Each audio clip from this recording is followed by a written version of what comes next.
So I here invite Dr. Jyoti Matalia for her talk on role of optical therapy in myopia. So we have a plethora of options which are available as an optical therapy, and each with its own pros and cons.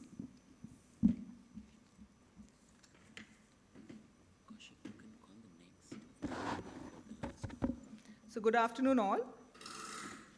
So we've been hearing that previously, unlike how you would give glasses for a myopic progression, now we know that there's a significant global prevalence of myopia, and that's why we are looking at various options. We also know by 2050, there are going to be 50% of the population myopic, which means 1 out of 2 is going to be a myope, and about 10% of them going to be having high myopia. Hence, there are these various options that we are looking about, and we've already heard Dr. Kaushik speak about the drops and Dr. Meenakshi talk about a lifestyle. What I am going to be talking to you are the various optical therapies that we can use in myopia. So let's understand what are the theories that relate to myopic progression. One is the feedback mechanism which causes emetropization, the dopamine low levels and biomechanics issues which can induce axial elongation, accommodation lag, and finally peripheral refraction. So we don't really know what works. It's a multifactorial disease, but what we can look at in terms of optical is the peripheral refraction. So what happens is if you are looking at the eyes, normally when rays of light are seen centrally, they do focus on the retina. But if you look at the peripheral refraction, you see the refraction is happening beyond the globe. That means there is some amount of hyperopic defocus. And then comes the options of defocus devices, where there's some amount of myopic defocus happening in the periphery, and that may eventually prevent the axial elongation. But before we go on, let us look at what are the then options available. Yes, we have the defocus glasses that we have and the contact lenses. But before moving on to these specific devices, let's look at the various optical treatment options available. Glasses and contact lenses.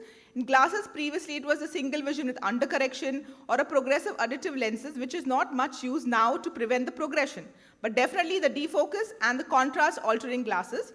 The contact lenses which could be rigid, that is the ortho K, or the soft bifocal or the multifocal ones.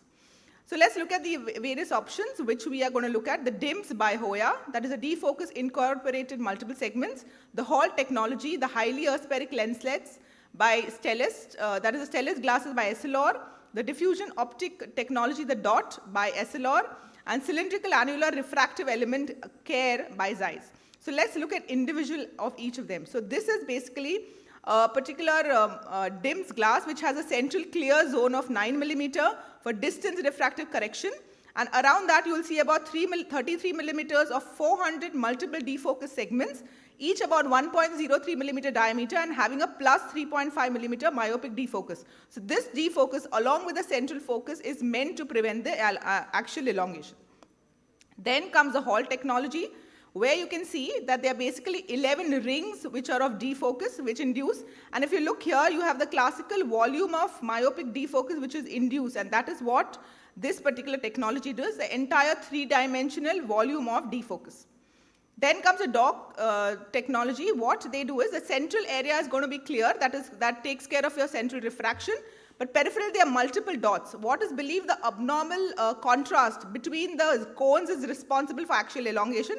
These multiple dots create a haze, and that tends to reduce the contrast and thereby will prevent the axial elongation. Finally, we have the CARE by Zeiss, where there are, as you see, multiple cylinders of induce defocus, and these are on the front surface.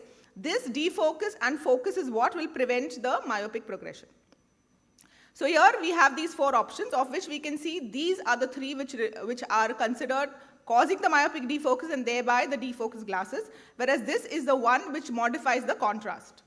Now coming to the contact lenses that we are aware of, before that let me tell you that DIMS and HALT is what we have been using, and the technology definitely shows about 60 to 70% slower the myopic progression, and that is more so in the Asian population. We don't really have much studies that talk about the Indian population. That is what we need to look at. Now coming to the contact lenses, we have 2 options. One is the ortho K, that is the night wear contact lenses, where the child sleeps with it. That's by Seed or Bosch and Law. So when the patient this is how the cornea is when he wears the lenses prior to sleeping.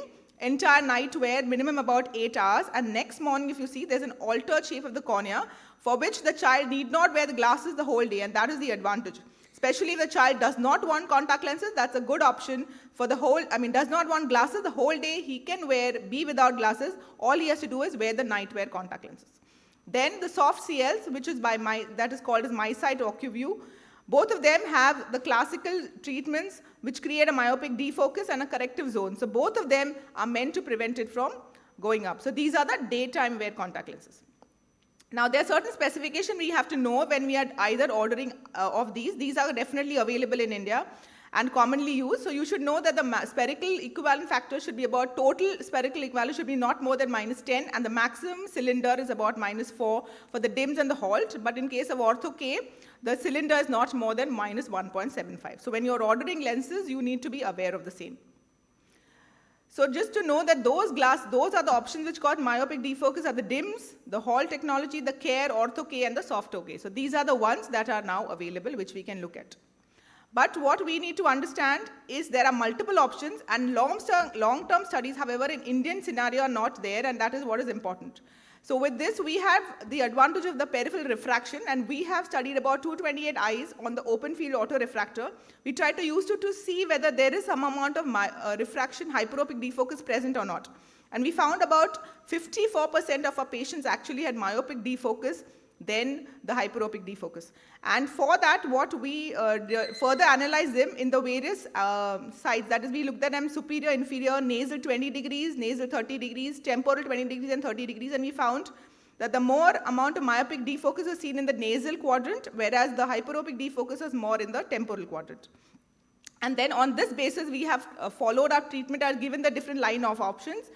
Also to note that the myopic defocus range anywhere from 1.3 average to as high as even 4.62 in those which were progressing. So these are patients who are having myopic progression. And the hyperopic defocus was as high as about 7.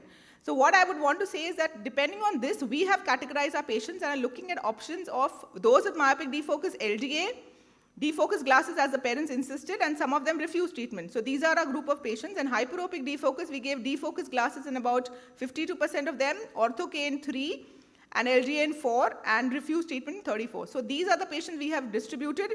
We are hoping to look at our answers because at least you need a year or two for it to know whether this works or not. And probably for the next AIs, we may have a data to really tell from the Indian population how well they do with regards to the peripheral refraction. So thank you very much for a patient listening.